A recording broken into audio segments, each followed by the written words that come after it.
This weekend, Christians all over the world are celebrating the Feast of Epiphany.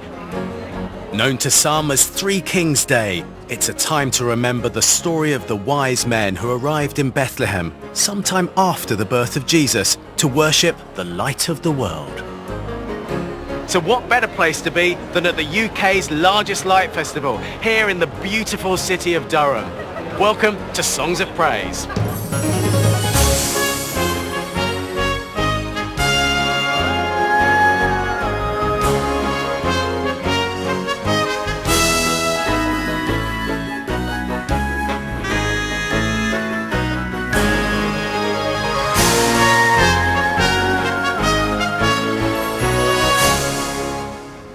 On this week's programme, I discover how science can tell us more about the mysterious wise men and what led them to Bethlehem. So two planets meeting together in Regulus might have meant the dawn of a new king.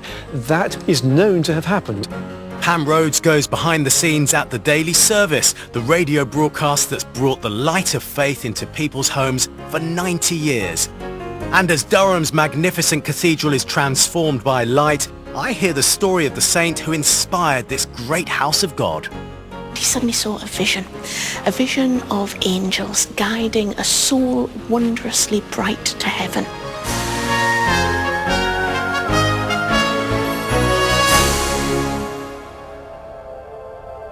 The theme of light in the darkness runs through our music today, which comes from right across the country. We start with that great hymn, written especially for the Feast of Epiphany by Reginald Herber in 1811. Its words, like the star, lead us to Bethlehem and to the Christ child.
The visit of the wise men that we celebrate at Epiphany remains an iconic part of the Christmas story.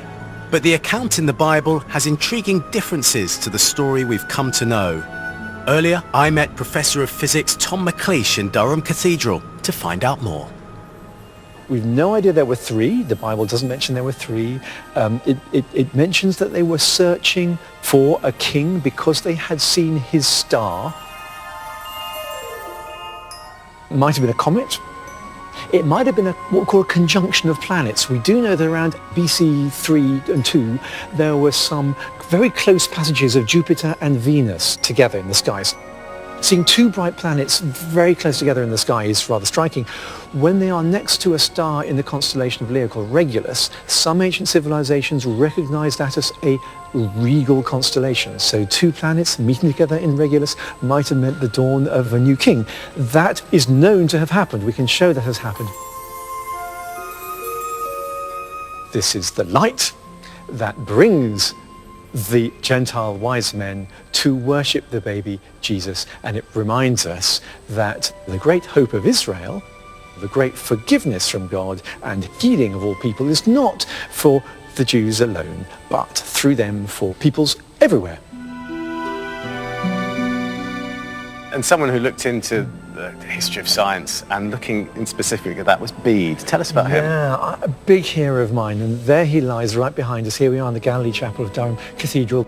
Bede was a 7th and 8th century monk, a wonderful scholar, very learned man, probably born in the northeast, not so far from here. He has very famously here, and it's just beautifully lit now, prayer, a very famous prayer in which he talks about Christ as the morning star. So that takes us back to our Back to Epiphany. Epiphany. The reason Bede talks of Jesus as the morning star, I think, is very, very beautiful. It's not because the morning star, which is of course Venus, the planet Venus in the morning, is the brightest star. It's for a very special reason.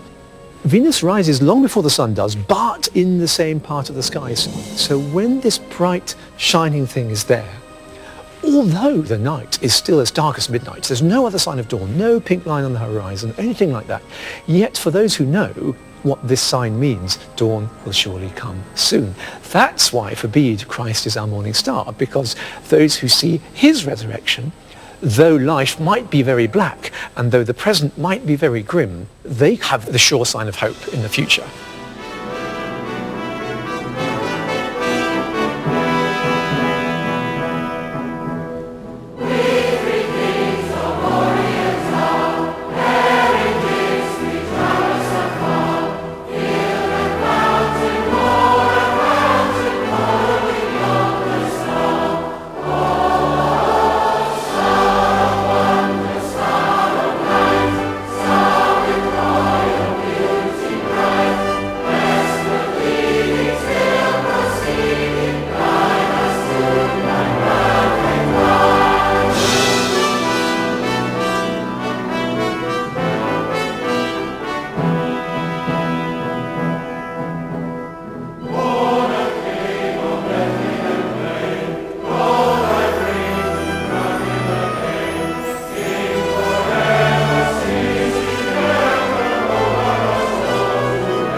in Durham, the cathedral is preparing for one of the highlights of the Lumiere Festival. And I've got a few steps to climb. 243 to be precise. Beginning in Durham in 2009 as an experimental art project, Lumiere has grown into the UK's largest light festival. The cathedral has always offered a wonderful canvas, but now for the first time, sound and light are combining. Well, I'm out of breath, but I've made it to the bell tower. Now, in a few minutes, a specially composed piece will be rung from here by the bell ringers behind me, and Chris is in charge. What can we expect? So you'll have heard bell ringing all over the country. The idea tonight is that we're going to be visually projecting what we're doing. So the lights outside are measuring exactly what the bells does, and they'll be projecting that image for people to hopefully understand what it is we're ringing.